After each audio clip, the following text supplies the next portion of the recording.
అమ్మా, ఆది పరాశక్తి, 10 రోజులు నీకు పూజలు చేసి మా తప్పులన్నీ క్షమించే తల్లి అని వేడుకుంటారు. 11వ రోజు నుంచి ఒక ఆడదాన్ని ఆట బొమ్మలా ఆడిస్తూ, అమ్మాయిలో అందాన్ని మాత్రమే చూస్తూ అహంకారంతో విర్రవీగే ఈ సమాజం అడుగు బయట పెట్టాలన్నా భయపడే దౌర్భాగ్యం. ఆలస్యంగా ఇంటికి వెళ్ళాలంటే గుండెలో అలజడి. అవి వాళ్ళతో తప్ప అవసరమే లేని ఈ అంకుశత్వం ఇంకెన్నాళ్ళు? నీ అంత శక్తి మాకు లేకపోవచ్చు, కానీ దేనినైనా ఎదిరించే ధైర్యాన్ని మాకివ్వు.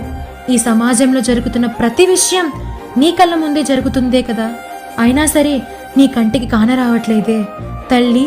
ఇంకెన్నాళ్ళు ఇలాంటి రోజులు ఇలానే కొనసాగాల? ఇంకెంతమంది అమాయకురాళ్ళైన అమ్మాయిలు ఇలానే బలైపోవాలి?